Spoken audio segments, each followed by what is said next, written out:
അടുത്തൊരു വാക്ക് എഴുതിക്കോളാം, നിങ്ങൾ ഇൻഷാല്ലാ ഫില്ല് ചെയ്തുക. കേരളം ഇന്ത്യയുടെ തെക്ക് ഭാഗത്തുള്ളൊരു സംസ്ഥാനമാണ്. സ്പീഡിൽ തന്നെ. കേരളം ഇന്ത്യയുടെ തെക്ക് ഭാഗത്തുള്ളൊരു സംസ്ഥാനമാണ്.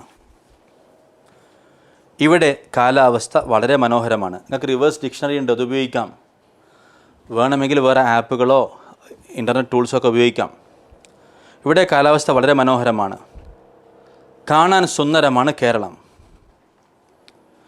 ഈ നാടിൻ്റെ ഒരു പ്രത്യേകത ഇവിടെ എല്ലാവരും സൗഹാർദ്ദത്തിൽ കഴിയുന്നു എന്നതാണ്. വർഗീയതയ്ക്ക് കേരളത്തിൽ സ്ഥാനമില്ല.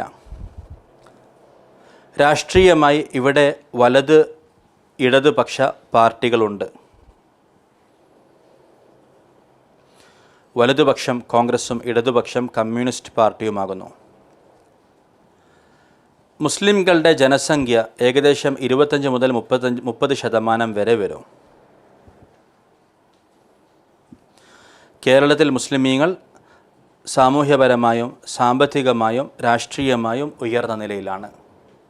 അറിയുന്ന വാക്കുകൾ വൊക്കാബുലറി കണ്ടുപിടിക്കുക, തോന്നുന്ന പോലെ ഫിറ്റ് ചെയ്ത് കൊടുക്കുക. കേട്ടോ? നിയമം തെറ്റിച്ച് അറബി പറഞ്ഞ് പഠിച്ചാലേ നാളെ എങ്കിലും നിങ്ങൾ നിയമം പ്രകാരം സംസാരിക്കാൻ പഠിക്കുള്ളൂ. നിയമം പഠിച്ചുകൊണ്ട് സംസാരിച്ച് തുടങ്ങാമെന്ന് വിചാരിച്ചാൽ ഇവിടെ കുറേ എണ്ണം അങ്ങനെ ക്യൂവിൽ നിൽക്കുന്നുണ്ട്. പഠിച്ച് തീരാത്തതുകൊണ്ട് സംസാരിക്കാത്തവർ മരണം വരെ അവർ സംസാരിക്കില്ല. കേട്ടോ പറയുന്നത്? കുട്ടി എങ്ങനെ ഒരു ഭാഷ പറയാൻ പഠിക്കുന്ന? നിയമം പാലിച്ചിട്ടാ? അല്ല. ഇന്നലെ ഞാൻ പോകും എന്ന് പറയും, നാളെ ഞാൻ പോയി എന്ന് പറയും. മനസ്സിലായില്ലേ? അതൊക്കെ ശരിയാക്കിയല്ലേ പഠിക്കുന്നത്. ഓക്കെ, ഒന്നുകൂടെ വായിച്ചു തരണോ? കേരളം ഇന്ത്യയുടെ തെക്ക് ഭാഗത്തുള്ളൊരു സംസ്ഥാനമാണ്. ഇവിടെ കാലാവസ്ഥ വളരെ മനോഹരമാണ്. കാണാൻ അതിസുന്ദരമാണ് കേരളം. ഈ നാടിൻ്റെ ഒരു പ്രത്യേകത ഇവിടെ എല്ലാവരും സൗഹാർദ്ദത്തിൽ കഴിയുന്നതാണ്.